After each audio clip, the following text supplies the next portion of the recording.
Shalom, shalom, shalom. Prions au nom de Jésus.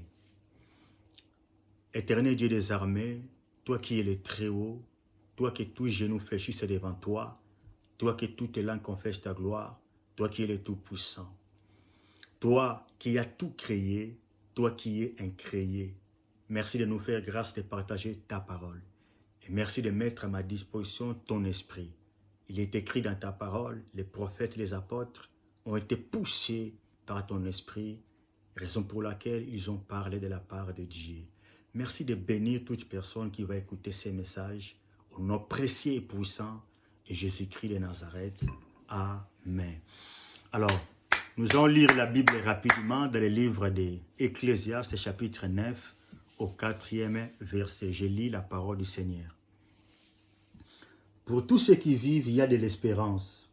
Et même un chien vivant vaut mieux qu'un lion mort. Je répète encore. Pour tous ceux qui vivent, il y a de l'espérance. Et même un chien vivant vaut mieux qu'un lion mort. Alors, je commence déjà à dire que la Bible est très claire. La Bible ne dit pas que pour tous ceux qui vivent, il y a encore de l'espoir. Parce que l'espoir peut rater. Mais la Bible nous dit, pour tous ceux qui vivent, il y a encore de l'espérance. L'espérance ne peut pas échouer. L'espérance ne peut pas rater. L'espérance ne peut pas manquer. Voyez, nous sommes une église rachetée par le sang de Jésus. Nous entendons le retour de Jésus. Voyez, alors cet retour, nous sommes en train de l'attendre avec beaucoup d'espérance. Parce que nous savons que sûr et certain, Jésus revient bientôt. Tandis que l'espoir peut manquer, l'espoir peut échouer. L'espoir, c'est comme si quelqu'un vous a fait une promesse. Vous voyez, la personne vous a promis des bonnes choses. Par contre, la personne qui vous a promis peut rencontrer des difficultés, de sorte que cette promesse ne voit pas le jour. Vous voyez, tandis que l'espérance, elle n'échoue jamais. C'est important de comprendre cela. Alors, je vais commencer par une histoire que j'aime beaucoup de la Bible. C'est l'histoire de la femme cananéenne. Vous voyez, la femme cananéenne. Cette femme est partie voir Jésus pour la guérison, la délivrance de son enfant. Parce que la Bible nous dit que son enfant était tourmenté par des démons. Regarde ce qui va se passer. Il cherche la guérison de son enfant, mais de retour, Jésus va faire comprendre à cette femme qu'on ne peut pas donner les choses saintes aux chiens. Donc, entre guillemets, Jésus a considéré cette femme comme un chien. Retenez cela. Plus loin encore, la Bible nous dira, là c'est toujours Jésus qui parle. Jésus a dit, soyez prudents parce que votre ennemi, le diable, rôde comme un lion. Voyez, Jésus nous présente le diable comme un lion. Souvenez-vous que à côté, Christ a présenté cette femme comme un chien. Mais dans l'autre côté, Christ nous présente le diable comme un lion. Alors, ce que j'ai aimé à la femme a commencé d'abord à reconnaître cette identité. La femme a commencé d'abord à avaler l'identité que Christ l'a octroyée. Vous voyez?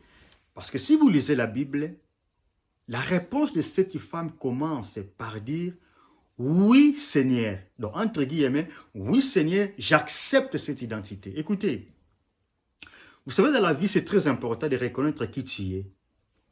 Dans la vie, c'est important de comprendre que même si tu es beau, tu es belle, tu es riche, mais il y aura toujours des plus beaux, il y aura toujours des plus belles, il y aura toujours des plus riches, plus que vous. Vous voyez, peu importe quel domaine que vous êtes en train de briller, mais retenez ceci. Dans la vie, il faut comprendre qu'il y aura toujours quelqu'un qui va briller plus que vous dans ce domaine-là. Alors, je vais aller plus vite. Comme nous avons déjà compris que Jésus nous présente la femme cananéenne comme un chien. Et le même Jésus-Christ de Nazareth nous présente aussi le diable comme un lion. Vous voyez? Alors, maintenant nous allons comprendre pourquoi l'Ecclésiaste nous dit « Vaut mieux un chien vivant qu'un lion mort ». Pourquoi? Parce que pour ce lion-là qui rôde autour de nous, le lion que l'Ecclésiaste nous parle, qui vaut mieux chien vivant que lion mort. Donc pour l'Ecclésiaste, ces lions-là, c'est déjà mort. Vous voyez? Alors, je vais confirmer cela par la grâce et par la Bible. La Bible nous dit ceci. Quand Jésus-Christ de Nazareth a monté sur la croix, Jésus-Christ de Nazareth a écrasé la tête du diable. Je répète, quand Jésus-Christ de Nazareth a monté sur la croix de Golgotha, là Jésus a écrasé la tête du diable. Or le diable, c'était les lions qui nous tourmentaient. Or le diable, c'était les lions qui nous dérangeaient. Or le diable, c'était les lions qui nous imposaient des problèmes. Or le diable, c'était les lions qui nous oppressaient. Vous voyez? Or le diable, c'est bien lui, les lions que l'Ecclésiaste nous parle. Vous voyez? Or, qui est maintenant la femme? La femme que Jésus présente comme un chien, c'est nous l'Église. N'oubliez pas que cette femme cananéenne, d'abord c'est une étrangère. Or, nous l'Église, nous sommes aussi étrangères. Vous voyez? Alors, pour tous ceux qui vivent, il y a encore de l'espérance. Parce que moi, je suis un chien. Mon maître a déjà écrasé la tête de ces lions-là. Donc, je me suis appelé automatiquement à espérer à des choses meilleures dans ma vie. Je commence à dire à quelqu'un ceci. Si vous vivez, écoutez, si vous respirez, vous êtes censé à comprendre que votre lendemain est tellement glorieuse que votre aujourd'hui. Si vous vivez, vous êtes appelé à comprendre que le futur de vos enfants est meilleur que leur aujourd'hui. Si vous vivez, vous êtes appelé à comprendre que votre futur est tellement glorieuse, que votre vie est tellement glorieuse que son passé. Parce que la Bible nous dit ceci. Pour tous ceux qui vivent, il y a encore de l'espérance. Qu'est-ce que cela signifie? Je peux être malade aujourd'hui, mais parce que je vis, j'espère encore à une guérison. Je peux être sur les lits de l'hôpital, je peux être dans les prisons, mais parce que je vis, j'ai encore l'espérance de sortir dans les prisons. Parce que je vis, j'ai encore l'espérance de sortir de cet hôpital. Même si je suis dans le coma, au moins qu'on me déclare que je suis mort. Mais dès lors que je respire, Église, dès lors que tu vis, c'est important de comprendre qu'il y a encore de l'espérance. Or, malheureusement, vous ne pouvez pas mourir avant le temps de Dieu. Pourquoi? Parce que la Bible nous dit, je ne mourrai pas, je vivrai et je raconterai les œuvres de l'Éternel. Vous voyez? Donc déjà, l'option de mourir, c'est supprimé. Amen. Donc l'option de mourir, c'est déjà supprimé. Parce que David déclare, et j'ai pris que ça soit aussi votre déclaration. Je ne mourrai pas, moi je vivrai. Alors, moi je rajoute ceci.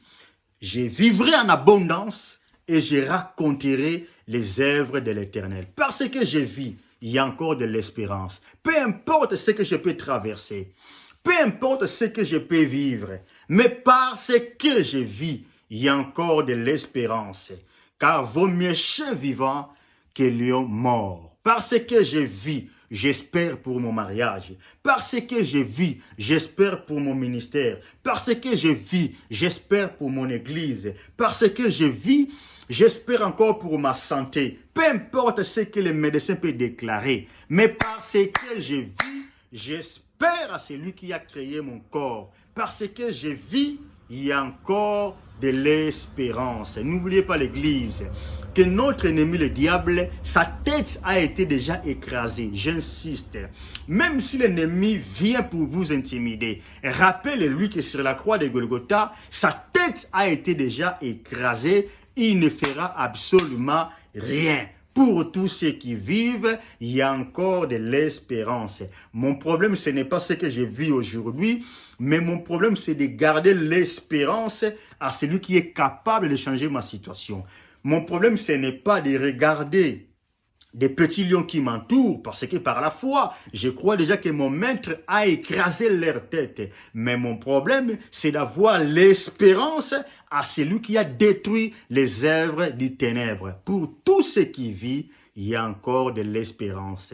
Je répète et je répète, Église, partout où vous soyez, n'oubliez pas, Pour tous ceux qui vivent, il y a encore de l'espérance. Peu importe ce que les hommes peuvent déclarer sur vous, peu importe ce que les sorciers, les hommes méchants peuvent déclarer sur vous, peu importe ce que la société peut déclarer sur vous, peu importe les combats dans la nuit ou pendant la journée, n'oubliez pas, leur maître, sa tête a été déjà écrasée. Les lions qui rôdaient autour de nous, pour nous faire du mal. Sa tête a été déjà écrasée. Et nous sommes des chiens, les rachetés de Jésus. Parce que nous vivons, il y a encore de l'espérance. Parce que je vis, il y a encore de l'espérance. Parce que nous vivons, j'insiste et j'insiste, il y a encore de l'espérance pour tous ceux qui vivent. Que l'Éternel vous bénisse beaucoup. N'oubliez pas de s'abonner sur notre chaîne, Apôtre Jérémie Matondo. Que l'Éternel Dieu de la Bible vous bénisse, vous bénisse, vous bénisse. Et n'oubliez pas, parce que vous vivez, il y a encore de l'espérance. Dans un clin d'œil, l'Éternel Dieu est capable de changer votre histoire. Pour tous ceux qui vivent, il y a encore de l'espérance. Soyez bénis au nom de Jésus. Amen.